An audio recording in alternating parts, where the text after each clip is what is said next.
श्रीराम जय राम जय जय राम। श्रीराम जय राम जय जय राम। श्रीराम जय राम जय जय राम। नमस्कार श्रोते हो, श्री ब्रह्मचैतन्य महाराज गोंदवलेकर यांचं 12 मेचं एक छानसं प्रवचन की जे आपलं मन आणि वृत्ती स्थिर ठेवण्यासाठी मदत करेल असे एक छानसं प्रवचन बघूया। कोणत्याही परिस्थितीत वृत्ती स्थिर ठेवावी हा उपदेश महाराजांनी आजच्या दिवशी केलेला आहे। बघूया आपण। अमानित्व हा देहाचा धर्म आहे। दुसऱ्याचा मोठेपणा राखून आपला मोठेपणा वाढवावा।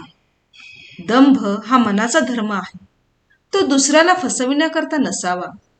स्वतःचे कल्याण करून घेण्यापुरताच दंभ असल्यास हरकत नाही। अहिंसा हा देहाचा आणि मनाचा धर्म आहे। अहिंसा ही हेतूवर अवलंबून असते। वाचेने कोणाचेही मन दुखवू नये आणि देहाने परपीडा करू नये।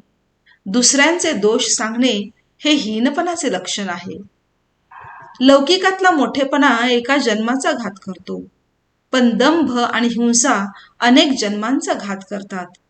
द्वेषामुळे हिंसा घडते, म्हणून आपण कोणाचाही द्वेष करू नये। कामक्रोधादी सर्वच विकार भगवंताच्या आड येतात, पण वैर आणि द्वेष यांसारख्या परमार्थाचा नाश करणारा शत्रू नाही। स्वार्थामुळे द्वेष घडतो। स्वार्थ जायला नामासारखे दुसरे साधन नाही। आपली वाचा दुसऱ्याला शिकविण्यासाठी आणि मोठेपणा बाळगण्यासाठी नाही।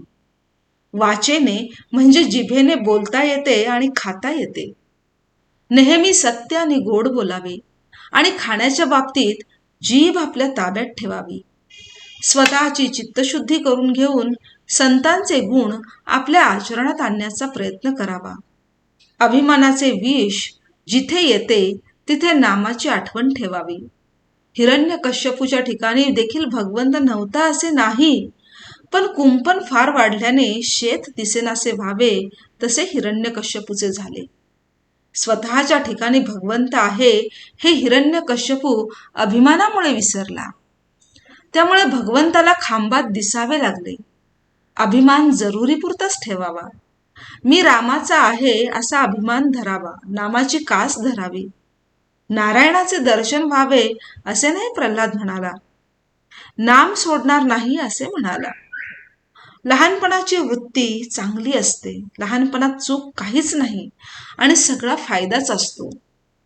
भगवंताजवळ आपण लहान मूल झाल्याशिवाय त्याला कृपेचा पान्हा फुटणार नाही, म्हणून आपण भगवंतापाशी लहान व्हावे। लहानपण हे वयावर अवलंबून नसून आपल्या वृत्तीवर अवलंबून असते। कोणाविषयीही वाईट विचार मनात आणू नयेत, त्यापासून आपलेच मन गढूळ होते। माझा प्रपंच जसा व्हायचा असेल तसा हो, पण तुझा विसर मला पडू देऊ नकोस असे परमेश्वराला अनन्यतेने म्हणावे। मला खात्री आहे तो तुमच्या साह्याला आल्या वाचून राहणार नाही। वृत्ती स्थिर करण्यासाठी तिला स्थिर वस्तूवर चिकटवून ठेवली पाहिजे, आणि भगवंत ही अशी एकच वस्तू स्थिर आहे।